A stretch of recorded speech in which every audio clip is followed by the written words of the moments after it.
Quel est le niveau d'empoussièrement attendu pour la réalisation des carottages? Et comment gérer le respect de la VLEP réglementaire? Alors ça, comme je l'ai présenté tout à l'heure au niveau de la base de Scola, en fait aujourd'hui il y a très peu de personnes qui s'intéressent à ce sujet-là.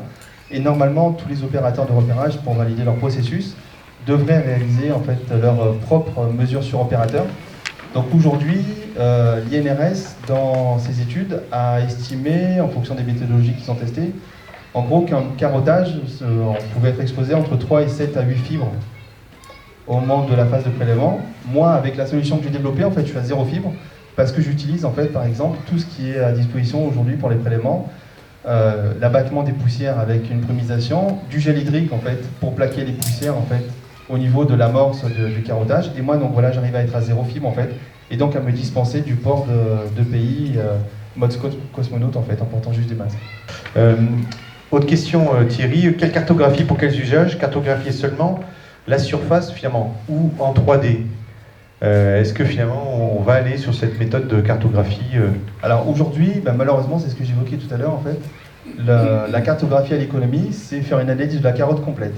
Donc là, on a un double souci, c'est-à-dire que par rapport à ce qu'a évoqué tout à l'heure M. Montand, les laboratoires sont, je dirais, responsables des résultats qu'ils donnent. Mais ils sont responsables des résultats qu'ils donnent sur la base des échantillons qui sont transmis par l'opérateur de repérage.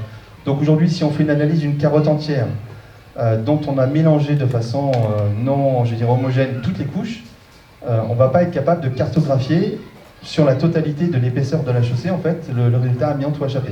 Donc la seule réponse par rapport à ça, c'est de prélever en fait une carotte, de séparer toutes les couches, et effectivement d'identifier chacune des couches, mais ça a un coût en fait induit, parce qu'une couche égale un échantillon égale une analyse amiante et une analyse HAP. Ça coûte plus cher. Voilà.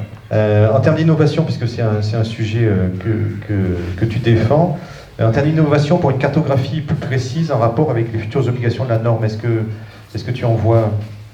Alors moi, voilà, c'est pas très, je dirais... Si, voilà, les évolutions, c'est d'utiliser effectivement du matériel. Donc j'ai parlé des drones, par exemple, pour générer les cartographies sur la base des outils qui existent aujourd'hui. Ça permet d'éviter, encore une fois, d'exposer des opérateurs vis-à-vis des risques routiers. Après, donc la solution que moi j'ai développée au niveau des remorques, elle a été aujourd'hui, je ne dis pas que j'ai été l'initiateur, mais en 2012 j'ai créé mes premières remorques, donc elle a été copiée, photocopiée en fait, plus ou moins adroitement. Donc aujourd'hui je pense qu'il va y avoir des solutions qui permettent d'embarquer du matériel, de ne pas exposer les opérateurs effectivement à différents risques, c'est la solution d'avenir, et ça permettra d'écrémer un petit peu entre ceux qui aujourd'hui, comme je l'ai évoqué, font encore des carottages en mode artisanal. Merci Thierry Ornac, on peut l'applaudir, voilà, pour son intervention. Ça nous...